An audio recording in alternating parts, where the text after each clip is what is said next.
আজকে আমরা পূর্ব ঘোষণা দিয়েছিলাম যে আজকে দান বাক্সে যে অর্থ জমাকৃত আছে সেগুলো জনসমক্ষে খুলে আমরা কাউন্ট করব। এই জন্য আমরা ব্যাংক থেকে কাউন্টিং মেশিন এনেছি এবং আমরা ওই টাকাগুলো ব্যাংকে জমা দেওয়ার জন্য আমরা বিশেষ ব্যবস্থাও করেছি। এই টাকাটা কোনো বোল্টেও থাকবে না, কোনো কেউ হেফাজতেও থাকবে না, সরাসরি আমরা এই টাকাগুলো ব্যাংকে জমা রাখবো।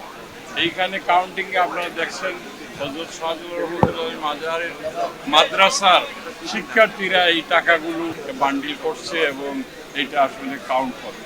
এই মাজারের সংগৃহীত টাকাটা কিভাবে ব্যয় হবে সেই বিষয়গুলো নিয়ে আমরা চিন্তা ভাবনা করে একটি নীতিমালা প্রণয়ন করব।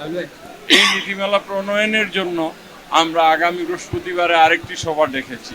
একটা কমিটি করা হয়েছে যে দরগার এই সমস্ত বিষয়গুলা কিভাবে সুন্দরভাবে সুরাহা করা যায়। দরগার একটি পক্ষ রয়েছে মতল্লি পরিবার, তার পাশাপাশি বর্তমানে সিলেটের এবং সারা দেশে বিদেশে মানুষের যে সেন্টিমেন্ট যে দরগার উন্নয়ন হচ্ছে না, পরিকল্পিতভাবে অব্যবস্থাপনা সমস্ত কিছু রয়েছে, এইগুলা সমাধানের লক্ষ্যেই পাবলিকের একটা সেন্টিমেন্ট রয়েছে। সেই সেন্টিমেন্টকে আমরা ধারণ করেই আমাদের মাননীয় মন্ত্রী সিলেট ১ আসনের খন্দকার আব্দুল মুক্তাদির সাহেবের নেতৃত্বে একটি কমিটি গঠন করা হয়েছে।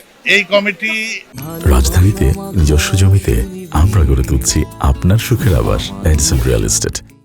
কার্যক্রম আমরা 15 দিন আমরা করেছি।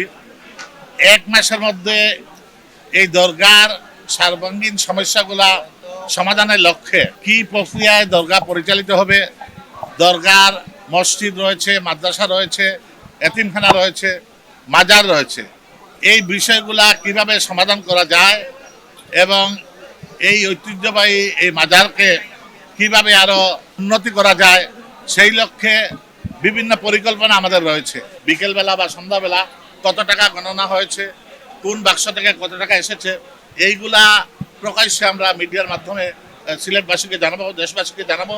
এতিমরা যাতে খাওয়া দাওয়া করতে পারে, ভালোভাবে থাকতে পারে এবং বিশেষ করে যারা মেহমান আসবে দেশে বিদেশে থেকে, এখানে ভালো বিশ্রামাগার নাই, খাওয়া দাওয়ার ব্যবস্থা নাই, প্রস্রাব পায়খানার জায়গা নাই এবং সার্বিকভাবে এই মসজিদ মাদ্রাসা ডেভেলপমেন্টের জন্য একটি মাস্টার প্ল্যান তৈরি করে এটা ডেভেলপমেন্টে যেতে হবে।